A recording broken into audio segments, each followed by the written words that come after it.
BJP को active करने में जुटी डी पुरंदेश्वरी। निष्क्रिय और सक्रिय सदस्यों को छांटेगी बीजेपी। बीजेपी 2023 के लिए आसान बना रही रास्ता। क्या कांग्रेस के खिलाफ मिलेगा कोई ठोस मुद्दा? छत्तीसगढ़ में 15 साल राज करने के बाद खोई हुई सत्ता को वापस पाने के लिए बीजेपी में मंथन का दौर जारी है। प्रदेश प्रभारी डी पुरंदेश्वरी के नेतृत्व में 2 दिन तक बीजेपी की बड़ी बैठक प्रदेश में चली। इस बैठक में सरकार के खिलाफ ठोस मुद्दा खोजने की बात कही गई। प्रदेश भर से सक्रिय और निष्क्रिय सदस्य को छांटने की भी चर्चा है। पुरंदेश्वरी भी मान रही है कि बीजेपी की तैयारी फिर से सत्ता में लौटने की है। हालांकि वो कांग्रेस पर जनता के साथ वादा खिलाफी का आरोप भी लगा रही है। भाजपा भी चुनाव लड़ना चाहती है, जीतना चाहती है, सत्ता में आना चाहती है, बट अलग क्यों है? अलग इसलिए है क्योंकि सारे राजनीतिक दल जीतकर सत्ता में आना चाहती है अधिकार चलाने के लिए, पर भाजपा जीतकर सत्ता में आने चाहती है अधिकार को सेवा का माध्यम बनाने के लिए। 36 वादे दिए गए थे, 36 वादे निभाए क्या? कार्यकर्ताओं को नए सिरे से आइडेंटिफाई करते हैं, कौन सक्रिय है, कौन काम नहीं कर रहा है। नई टीम आई है, उसमें महिला युवा सबके, तो एक पूरे युद्ध के पहले जैसे फोर्स का एक पूरी ड्रिल होता है, वैसे ही नीचे स्तर में हमारी जो फोर्स है, हमारे जो वर्किंग टीम है, एक पूरे 15 दिन के अंदर पखवाड़े में 1 तारीख से 15 जून तक करेंगे।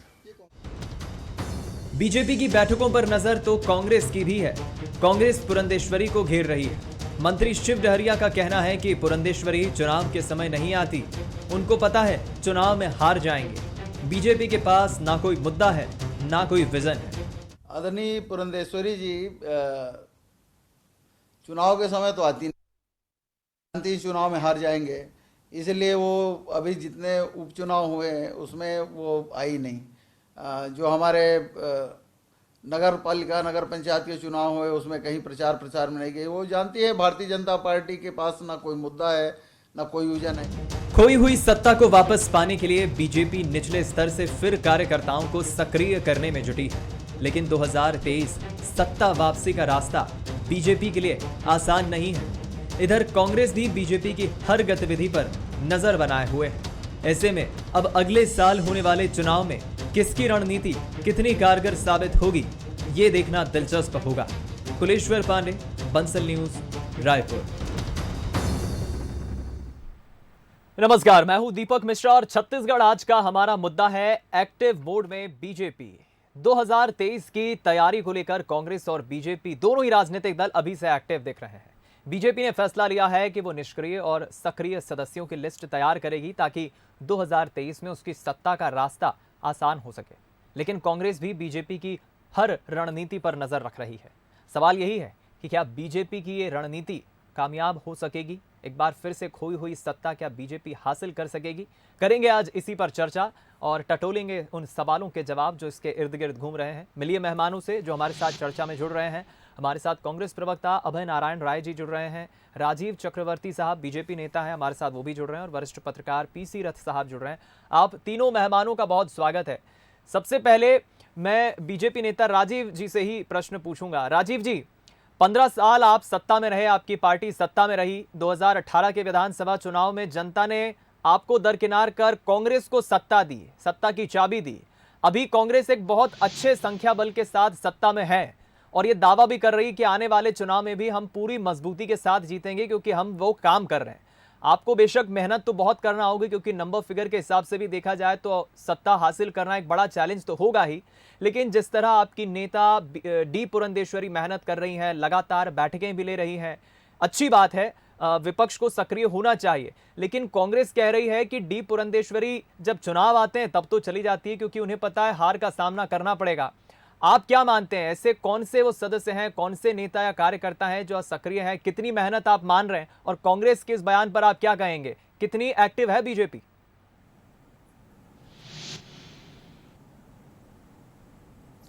दीपक जी देखिए, भारतीय जनता पार्टी पूरे वर्ष भर हमेशा से हमारे कार्यक्रम लगातार होते हैं और वो कार्यक्रम का मकसद रहता है कि जनता की सेवा करना और जनता की समस्याओं को सड़क से लेकर सदन तक लाना।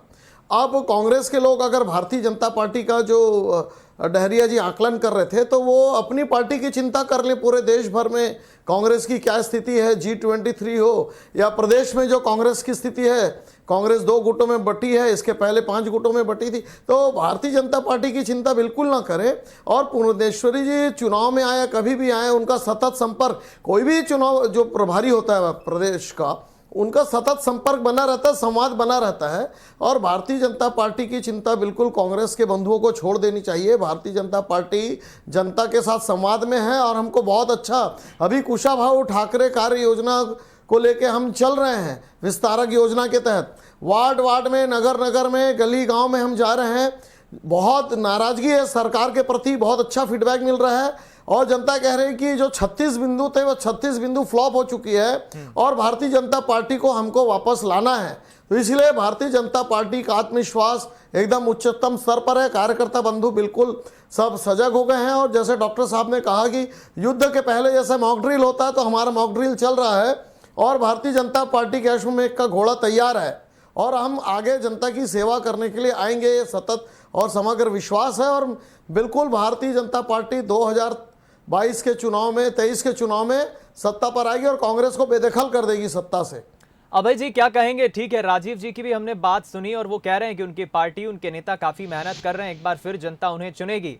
लेकिन मैं दूसरे बीजेपी नेताओं को जब सुनता हूं, प्रवक्ताओं को सुनता हूं, तो वो तो ये कहते हैं कि कांग्रेस ने अपने 3.5 साल से अधिक के शासन में ही बता दिया है कि वो जनता से जो वादे आपकी पार्टी ने किए थे आप वो पूरे नहीं कर रहे हैं। प्रदेश में बहुत बदहाल स्थिति है। बीजेपी के नेता तो बड़े आरोप लगा रहे हैं आपकी पार्टी पर, दूसरी तरफ बैठकें भी चल रही है। ठीक है, अच्छा संख्या बल जरूर है आपके पास, लेकिन आने वाले अगले साल होने वाले चुनाव के लिए क्या तैयारी है आपकी? और ये जो आरोप बीजेपी के नेता आपकी पार्टी पर लगा रहे हैं, इससे आप कैसे जवाब देंगे इनका? 2023 का चुनाव कांग्रेस अपने काम के बल पर लड़ी। 2018 में हमने भारतीय जनता पार्टी रमन सिंह सरकार के भ्रष्टाचार के मुद्दे पे लड़ा, नाकामियों पे लड़ा, छत्तीसगढ़ के पिछड़ेपन के मुद्दे पे लड़ा, किसानों की आत्महत्या के मुद्दे पे लड़ा। लेकिन 2023 का चुनाव हम जब जाएंगे मैदान में, तो उस वक्त हम अपने काम के बल पे जाएंगे।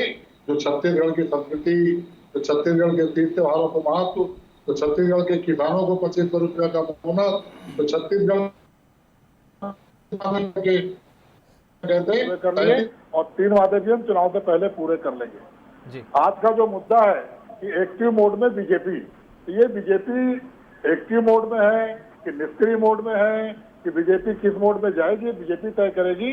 लेकिन जो नेतृत्व का संकट बीजेपी के समक्ष छत्तीसगढ़ में बरकरार है, उसको 3 साल में पुरंदेश्वरी भी हल नहीं कर पाई। आज भारतीय जनता पार्टी के कार्यकर्ताओं को नहीं पता है कि वो किसके नेतृत्व में काम कर रहे हैं। नंद कुमार साहब, विष्णुदेव साहब, हमारे केंद्रीय मंत्री रेणुका सिंह, सारे आदिवासी नेता केदार कश्यप, सारे हाशिए में पड़े हैं। उन आदिवासी भाइयों को ही नहीं पता कि उनके अधिकार क्या है। सरोज पांडे, रमन सिंह, ब्रिजमोहन अग्रवाल, ऐसे नेता जो जनता के द्वारा नकार दिए गए, जिनको जनता ने सत्ता से उठाकर 14 की संख्या पहुंचा दिया गया है। तो अभी तो यही तय नहीं है कि आपका नेता कौन है, अभी ये तय नहीं है कि आपके पास मुद्दा क्या है। तो आपके अभी बड़े बड़े जो शब्द ढूंढ रहे हैं, हमारे राजीव चक्रवर्ती जी को बहुत मार्क डील शब्द खोजना पड़ रहा है, लुभावने शब्द ला रहे हैं जी। अश्वमेध का घोड़ा जो रामायण पुराण से चला आ रहा है, ना अश्वमेध का पता है ना घोड़े का पता है। अरे घोड़ा है कौन? यहाँ तो मैं नहीं कहना चाहता, वो राष्ट्रीय सचिव है, सब आप तो घोड़ा की जगह घोड़ी लेके चल रहे हैं। तो आप घोड़ा खोज कहाँ रहे हैं? तो अश्वमेध का घोड़ा के लिए जनता के बीच में जाइए, यज्ञ करिए और जनता के पूरे सैनिक तैयार है। आज तो मुद्दा जनता के लिए बचा ही नहीं है। कांग्रेस ने मुद्दा ही नहीं छोड़ा है भारतीय जनता पार्टी। हम बता देंगे आपके घोड़ा और घोड़ी कौन है।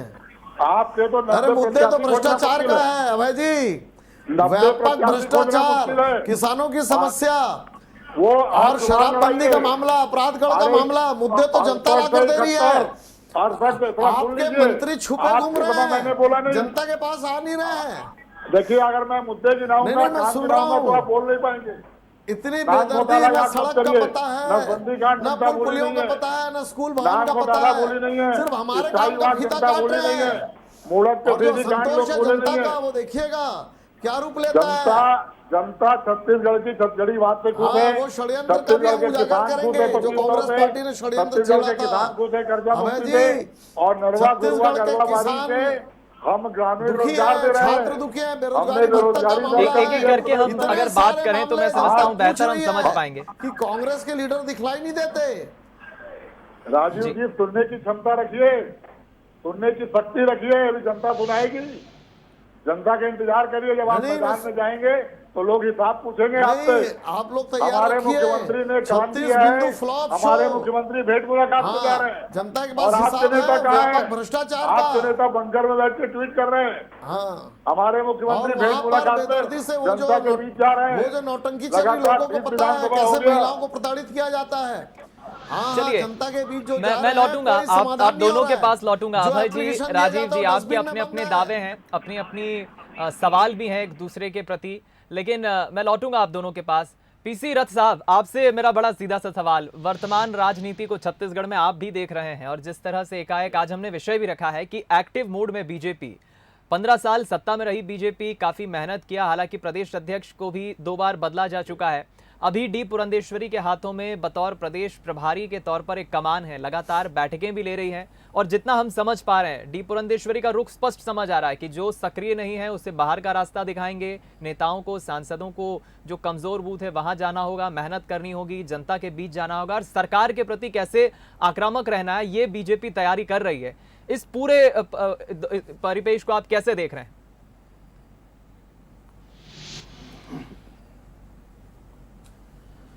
जी, इस पूरे मामले में हम देखें तो बतौर विपक्षी दल और सबसे प्रमुख विपक्षी दल के रूप में छत्तीसगढ़ में भाजपा है। भाजपा को अपने तमाम ऐसे मुद्दे आइडेंटिफाई करने जिससे जनता के बीच में वो ज्यादा से ज्यादा अपनी स्वीकार्यता बढ़ाए और कांग्रेस को कटघरे में खड़ा करे।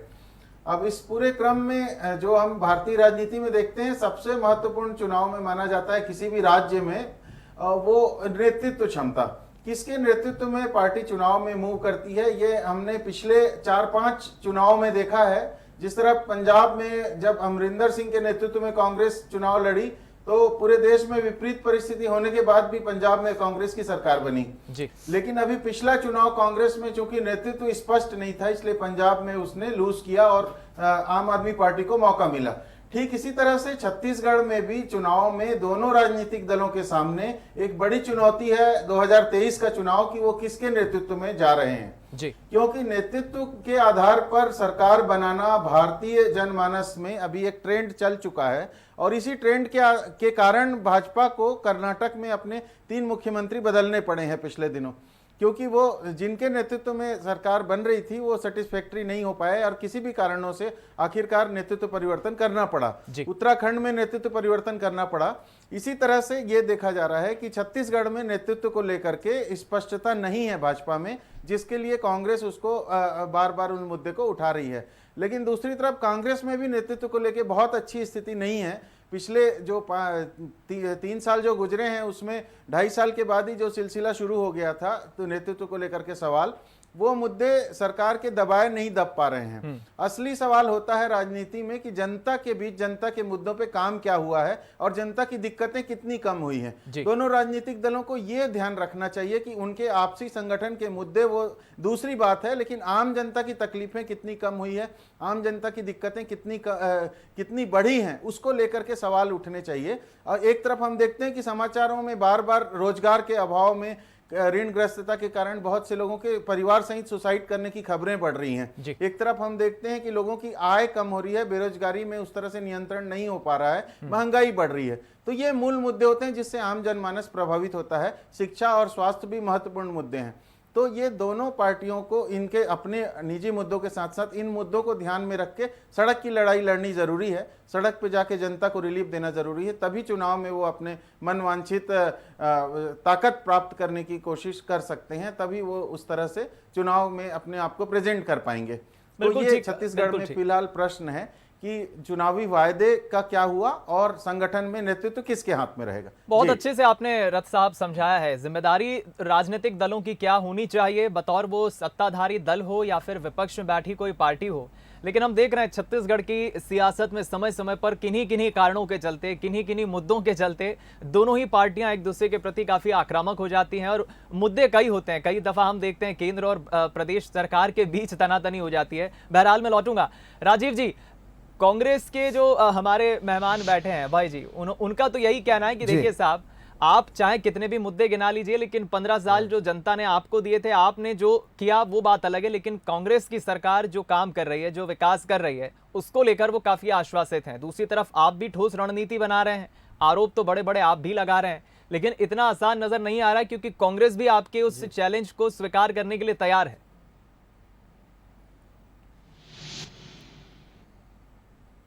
देखिए दीपक जी, हर चुनाव की अपनी चुनौती होती है, हर चुनाव महत्वपूर्ण होता है।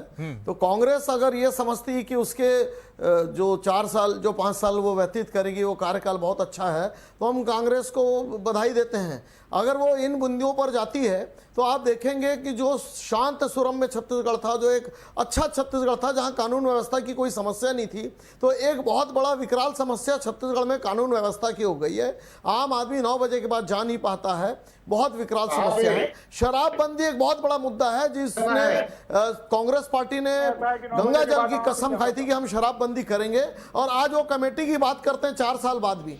तो शराबबंदी का मामला हो या दूसरा बेरोजगारी भत्ता देने का मामला था, हम बेरोजगारी को दूर करेंगे। तो बहुत सारे वाइटल पॉइंट है दीपक जी, जिसके कारण से कांग्रेस पार्टी आज किस आंख से आंख मिलाएगी जनता से, वो नहीं है। आप जवाब दीजिए कि भारतीय जनता पार्टी शराबबंदी कमेटी में शामिल क्यों नहीं होती? स्थानीयवाद के नाम पर वर्ग संघर्ष की बात कर रही है कांग्रेस पार्टी, और भारतीय जनता पार्टी राष्ट्रीयता की बात करती है, भारतीयता की बात करती है, विकास की बात करती है। तो भारतीय जनता पार्टी का मुद्दा विकास का, भारतीय जनता पार्टी के पास मुद्दा है राष्ट्रवादिता का, भारतीय जनता पार्टी के पास मुद्दा है लोकल फॉर वोकल, धर्म को लड़ाना, एक करके अभय जी, राजीव जी, तो भारतीय जनता पार्टी का जो 15 साल था, वो जनता ने देखा कि कितने सारे पुल पुलिये, सड़कें बनी, अस्पताल बने। मैं लौटूंगा अभय जी, लौटूंगा। सारी चीजें जनता लेकिन के सामने राजीव जी आपको नहीं लगता, और आपको ये नहीं लगता कि कांग्रेस पार्टी की क्या स्थिति है? जी, मेरा बड़ा सीधा सा एक सवाल ये भी, ठीक है आप इतनी जो मुद्दे गिना रहे हैं, जो सच्चाई सामने लाने की कोशिश कर रहे हैं, अभय जी मैं आपको ही मौका दूंगा, लेकिन आपको नहीं लगता इस वक्त प्रदेश में कांग्रेस की तरफ से जो सबसे बड़ा चेहरा है वो खुद मुख्यमंत्री का है, भूपेश बघेल का है। वो अलग अलग विधानसभाओं में रोज पहुंच रहे हैं, आम जनता से मिल रहे हैं, अधिकारियों से फीडबैक ले रहे हैं, निरीक्षण कर रहे हैं, जहां पर कोई गलती दिख रही है तुरंत वो कार्रवाई भी कर रहे हैं। मुख्यमंत्री भूपेश बघेल का ये पूरा रवैया बतौर मुख्यमंत्री होने के नाते, वो भी चुनाव के करीब करीब 1-1.5 साल पहले, क्या ये एक बड़ा टर्निंग पॉइंट हो सकता है आपकी पार्टी के लिए? इसे आप कैसे डील करेंगे? राजीव जी, फिर मैं लौटता हूं भाई जी आपके पास। दीपक जी, आपको मैं बता दूं, थोड़ा सा इतिहास में ले जाऊंगा। इंदिरा गांधी जी बहुत बड़ी चेहरा हुआ करती थी आपातकाल के समय, तो उस चेहरे के सामने भी चेहरे आए। तो ये देखिए, कितना भी बड़े बड़े राजा रजवाड़े आ जाए, लोकतंत्र में अच्छे अच्छे लोग धुल जाते हैं, मिट जाते हैं। जब जनता की आंधी चलती है तो ठीक है, आपको लग रहा है कि भूपेश बघेल जी का चेहरा बढ़ा गया है, गढ़ा गया है, चमकाया जा रहा है विभिन्न माध्यमों से, लेकिन जब जनता की आंधी चलती है, जब भारतीय जनता पार्टी कार्यकर्ताओं के साथ, जब जनता के साथ कदम ताल करेंगे, तो अच्छी हवा चलेगी। और कोई देखिए, कार्डर वाइज पार्टी और लीडर वाइज पार्टी, मॉसबेट पार्टी का यही अंतर है। भारतीय जनता पार्टी कार्डर वाइज पार्टी है, बूथ बूथ तक, एक एक बूथ तक, मंडल स्तर पर एक एक नगर इकाई हमारी गठित है, और वो जा रहे हैं जनता तक। तो वो जो मेहनत है, उसमें कितने भी बड़े कद्दावर चेहरा हो, जिस चेहरे को गढ़ा गया है, जोड़ा गया है, वो चेहरे के होर्डिंग्स टूट जाते हैं, आंधियों में उड़ जाते हैं। ठीक है, मैं सम्मान देता हूं, मुख्यमंत्री जी हैं वो, लेकिन जो आप कह रहे हैं कि बड़ा चेहरा है, बड़ा व्यक्तित्व है, तो ये बड़ा व्यक्तित्व, बड़ा चेहरा हमने देखा है। ऐसा गढ़ा गया था, इंदिरा जी को कोई हरा नहीं सकता, इंडिया इज इंदिरा, तो उसी प्रकार से राजीव जी के बारे में गढ़ा गया। तो और जब जनता की बारी आती है तो बड़े बड़े चेहरे छुप जाते हैं, और जनता का एक नुमाइंदा वो मुख्यमंत्री बनता है या प्रधानमंत्री बन रहा है। तो लोकतंत्र में बड़े बड़े चेहरे उड़ जाते हैं साहब, और जनता की जब बारी आती है तो जनमानस, जन क्रांति मिलकर अभय जी संक्षिप्त में अपनी बात रखिए, जन सेवक के रूप में। देखिए राजीव जी, भारतीय जनता पार्टी के प्रवक्ता हैं, भारतीय जनता पार्टी की बात करेंगे और हर राजनीतिक दल अपने एजेंडे को अच्छा बताने का प्रयास करती है। लेकिन 15 साल बनाम 3.5 साल, अगर आप इस बात की तुलना करेंगे तो भूपेश बघेल ने इन 3 सालों में उस औचित्य को सिद्ध किया कि छत्तीसगढ़ की मांग क्यों हो रही थी, छत्तीसगढ़ क्यों बनना चाहिए था। आज छत्तीसगढ़ के किसान अपना हक पा रहे हैं, आज छत्तीसगढ़ के भूमिहीन किसान मजदूर अपना हक पा रहे हैं, आज छत्तीसगढ़ में गोबर में हमारे किसान महिला चला रही हैं, आज छत्तीसगढ़ में नरवा घुरवा बारी, छत्तीसगढ़ के तीजा, छत्तीसगढ़ के तीज त्योहार में छुट्टियां, आज एक जो छत्तीसगढ़ में छत्तीसगढ़ियापन हुआ है उसके लिए भूपेश बघेल के कामों को सराहना किया जा रहा है। और भूपेश बघेल में कोई व्यक्तित्व अलग से नहीं गढ़ा जा रहा है, भूपेश बघेल के काम से उनका व्यक्तित्व बन रहा है, उनके काम से उनका व्यक्तित्व बन रहा है। और मैंने तो एक ही बात कहा कि विपक्ष घर में सोया है और मुख्यमंत्री अपने कामों के बल पे छाती ठोक के भेंट मुलाकात कर रहे हैं। ठीक, कहाँ है विपक्ष? ठीक, पीसी रथ साहब, मेरा आपसे सवाल है, हम दोनों राजनीतिक मेहमानों को सुन रहे हैं। रथ साहब, राजीव जी भी अपने दावे कर रहे हैं, अभय जी भी अपने दावे कर रहे हैं, तनातनी तो स्पष्ट नजर आती है, लेकिन कई ऐसे विषय हैं रथ साहब जो आगे चलकर मैं समझता हूं शायद विधानसभा चुनाव में अगले साल हावी होंगे। लेकिन ये जो तमाम दावे हमारे दोनों मेहमान कर रहे हैं और वर्तमान की राजनीति को आप भी देख रहे हैं, कहां तक ये पूरी सियासत के इस पेज को आप देख रहे हैं कि आगे चल के मुद्दे तो कई होंगे लेकिन ये लड़ाई इतनी आसान नहीं होगी। विषय बस इतना है कि किसी भी तरह बीजेपी को सत्ता वापस चाहिए और कांग्रेस का यह भरोसा है कि जनता एक बार फिर उन्हें आशीर्वाद देगी। तमाम मुद्दे होंगे, तमाम विषय होंगे, कितना पेचीदा देख रहे हैं आप?